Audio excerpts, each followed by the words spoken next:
Hello, and welcome to another installment of Honesty and Acting, or Acting and Honesty. Can't remember the order.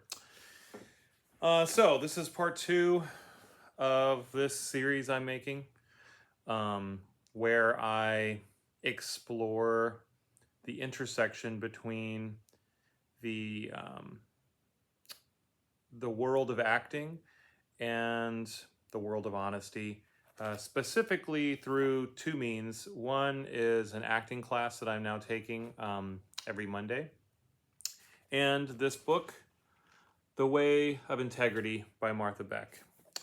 I just had basically my second acting class, and I just finished chapter 2 of this book. So I want to talk about it. And I don't really know where I'm going to start, but I guess I'll start with the acting class. I'm not sure why I'm grabbing the script, but I am. So this is the script of the scene I'm working up for next week. We basically put a scene up every other week, which gives everyone a chance to really learn their lines and rehearse with other people outside class. Also, there's like 18 to 20 people in the class, so not everybody can go up in one day. So, so the scene I'm working on, the character I'm exploring, is actually kind of perfect in some ways for this discussion, which is that he is kind of become a hollow shell of himself. He is the head chef of a fine dining restaurant, and he has always wanted to open a pub that was much more, I guess, casual and homey. And I think because of a number of reasons, in particular because he wants to strive to be, as successful as possible. He ends up being a head chef, and the scene is in some ways a confrontation of that. Another former chef essentially confronts him about all that and kind of chips away at him until he finally, in some ways, admits some truth of himself and another part of the story. So I bring that up because the thing I was thinking a lot about with this character is throughout this entire scene, he's wearing a mask, basically, as we all do in certain ways. And the mask he is wearing is one of, look at me, I have made it. I am now this very successful person in this arena that means a lot to me. And the other character in the scene at the end basically, confronts him with the questions of like, is this who you even are? And, none of these people actually care about you, and you're not showing your true self to any of these people. So it's interesting that that's the scene because a big part of chapter 2 is around success. The first part of the chapter talks about the illusion of success, and in particular how culture tells us what success looks like. Everyone's culture is different, so everyone's idea of what success is dependent upon a lot of things. The larger culture, of course, being a big one, but then smaller cultures like school and family and things like that also determine what looks like success for each individual. And as I look back over chapter 2, it's called Desperate for Success. And they talk about the problems of success and what we're taught to want. And I feel like that, and the other piece of it is, she has us do exercises. Some of the exercises I like better than others, but talking about culture versus nature and how culture on those many levels is oftentimes quite different than our inner nature, our true nature. But a big piece of it, and she doesn't really get too much into this, but based on some of my other reading about belonging, a huge piece of our survival as humans is for us to feel like we belong to whether it be family groups, social groups, larger societal groups. So we do a tremendous amount of work and oftentimes sacrificing of ourselves to feel like we belong. And part of what belonging looks like is to be successful in some way. Now, what's interesting about the chapter is I feel like there's sort of multiple arenas of success. There's like the conventional success of like, oh, I'm successful at what I'm doing and in my field of work, and I'm receiving accolades and respect. But then there's in some ways, the deeper aspects of success, which is I'm doing well by the rules that I've learned. And that can be more nuanced, like I'm making sure that people like me. I am playing by all the rules, that kind of thing. So the more insidious, in some ways, more insidious aspects of success that happen sort of on a daily level. And the two avenues of success in my mind are connected because we think, okay, if we manage to be successful in these littler ways, these rules that we've decided that we need to follow, then we will be successful in the larger way, which is that we will be well received and do well in whatever work we're doing. So the idea of success, and then she also talks about the idea of hustle, and she has a part that says the cultural hustle. And she even says our social definition of, quote, success is all about hustle. It's almost certain you've received some or all of your social training from this cultural tradition, whatever your cultural tradition is. And I highlighted being polite to get approval is a hustle. Using big words to impress is a hustle. She has a number of things that people might be doing as a hustle. Those ones rang out true for me. Getting approval as a hustle is a really big piece of it. I mentioned before that, as a recovering people pleaser, approval is a huge piece of that, if not the core energy of all of that. But also to wanting to impress.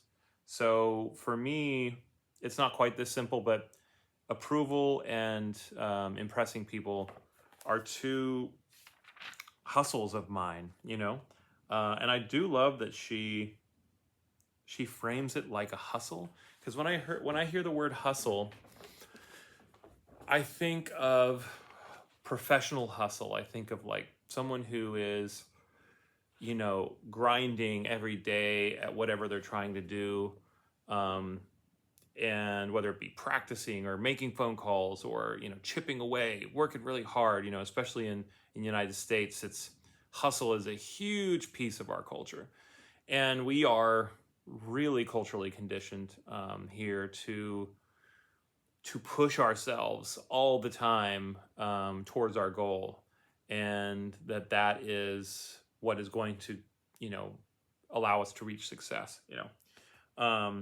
It's interesting, the Olympics are on right now, which is wonderful, but also little tricky, because talk about a perfect example of the idea of someone dedicating their entire life to something so that they can compete at the highest level, so that they can receive the accolades that they're looking for. It's not all bad or all good, but it's just interesting how that plays into this as well. So the Olympics, it all sort of feels like it's connected. So one of the things she says here too is, she says to be crystal clear about the difference between the behavior of your true self and your false self. between your joy and your hustle. So, the idea being joy is your true self, hustle is your false self. And we do really get swayed by what we think we're supposed to want. We move in a direction that we have been told will give us joy. And then somewhere along the way, we either realize that that's not true, or we just start feeling bad. And that's a big piece of this book I've learned is, she even says in the introduction something about how suffering is actually really helpful because it's informative. Certain elements of suffering are different. They're inescapable, especially like physical suffering, things like that. But this kind of level of emotional suffering, like, oh, I'm really unhappy in some way, and I don't know why. That's really information that is trying to lead us somewhere. It's trying to point us in a direction of like, why is that happening? Explore that a little bit deeper. And if you do, you will find, oh, I'm unhappy because I'm moving in this direction that's false to who I really am as a person. So to go back to the scene and to acting, this character I'm going to be playing has completely lost his way. He is definitely, following a path that is not his true self, and he's getting confronted with it, and he ends up kind of breaking down, having an emotional experience with it. So, but on a larger scale, I mentioned earlier that this character is wearing a mask. The whole scene, he's being really dishonest. He's also lying to them about this other issue, which is not really pertinent, but it's a big piece of the plot. But he's lying to them about this thing that they're wanting, but he's also on a larger scale lying to them about who he even is and what he wants out of life. So he's wearing a mask. And I started really thinking about, I've explored mask work for the last 4 years and have even led workshops with masks. And I could spend a whole another 20 minutes just on masks and the significance of them. But, the idea of how we wear masks in society, how we put on different masks when we engage with different people in our lives. We wear a different mask in work than we do with family, than we do with friends, than we do, just in different aspects of our life. So that's always been something that's fascinated me. And part of it, of course, is a means of survival. Again, it goes back to belonging. We wear certain type of masks so that we can belong to a certain group. And again, so we can be successful in that way, so that we can, survive. Belonging is ultimately a survival skill that we have developed, and it's gotten a little bit misconstrued over the many generations. Back in very, very early human times, if you didn't belong, then you might be ousted from the society, from the tribe, and that could mean very dire circumstances for you, even death. Now in modern society, not belonging makes us feel that same feeling, even though we aren't necessarily, almost always, we're never under threat of death. But that's how it feels. So we sacrifice huge parts of ourselves so that we can belong. And when I think about the idea of wearing a mask as an actor, this is one of the things that I find the most fascinating about the practice of acting, which is that, let's see if I could even put this into words.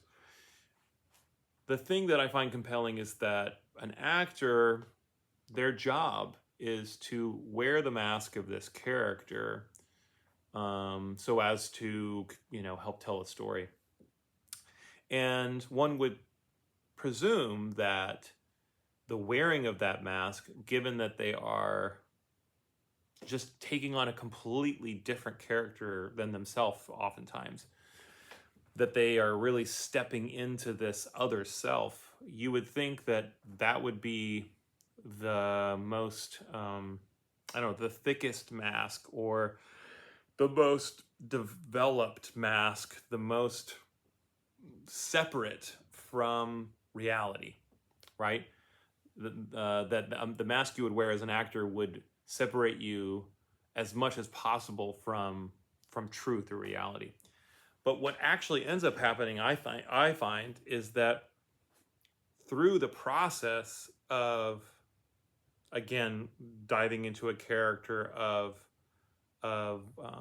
doing, all the process that one does as an actor, you actually access a deeper part of yourself. And I touched on this in the last video, but it's almost ironic or some sort of paradox where, by putting on this very developed mask of another character, that through the process of acting, you end up accessing a deeper truth than you might just in daily life. And I think a big piece of this, and I had acting class today, and I watched some phenomenal scenes play out where people really access some emotions. I mean, they were crying as these characters, right? But the emotions were genuine. So that's significant to me, because through these characters, they are discovering pieces of themselves that are very true. So true that they are accessing real emotions from them, right? These are real tears that people are feeling. And for the most part, they're from imaginary circumstances, right? That being said, one piece that I'll probably get into a little bit more with the acting is, our teacher talks about something called substitutions, which is where, if for some reason there's aspects of the scene that really aren't resonating with us on a personal level, then we can find substitutions. So people we know in our lives that we feel a certain way about, that we can then convey into the scene, if that makes sense. So which basically is a way to better access emotional truth. I don't think some people go so far as, with something like method acting, they sometimes use, and I guess this is part of the substitution thing, which is that if you bring, my opinion on it is that if you bring too much of your real life into your scene work and your acting work, then it can be precarious, because it's this is a whole other video as well, but it gets to be a little too close to home, and it's not sustainable. So I like the idea of using substitutions a little more lightly, but I am going to explore that, because I've not done that before as an actor. So that's not really a piece of the Meisner training that I've had, so it'll be interesting to see how that plays out. But to wrap up, the end of this book, the end of this chapter 2, asks some questions about, I guess, the ways we are in the world. And one of the sort of striking truths for me is around wanting to avoid conflict, to make sure that the other people in the space are okay. So much so that I attune so strongly to the other person that I end up completely disconnected from how I'm actually feeling or thinking. And I'm working on that. I had a conversation with a friend just a couple of days ago where I was able to actually access how I really feel. And it's a challenge for me. It's an ongoing journey for me, this idea of really knowing, it's a multi-step process. Actually knowing how I feel about something is a challenge in and of itself. Then being willing to own and accept that reality and truth is the next level. And then the third and final one is expressing that truth to the person who needs to hear it. So it's a 3-step process, and each one of those steps is challenging in its own way.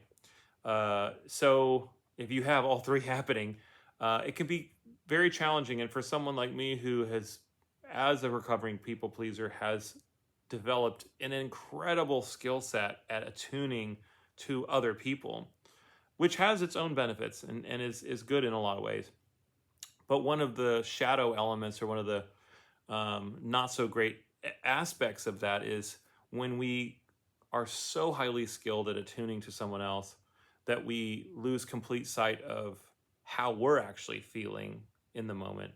Or if it just becomes so easy to attune that we just ignore or stuff away, especially any kind of like quote unquote negative emotion, or any emotion that's going to create any kind of conflict or disconnect between the other person, then we're gonna choose the path of least resistance, which is attuning and ignoring. So that's a big piece for me, and I do feel like the process of acting, the practice of acting, is beneficial for me on multiple levels, and I'll probably get into that more as we go along. But even though there's a lot more I could say about that, I'm going to wrap up, and that's session 2, and we'll see what chapter 3 and week 3 of acting class bring. And thanks for joining.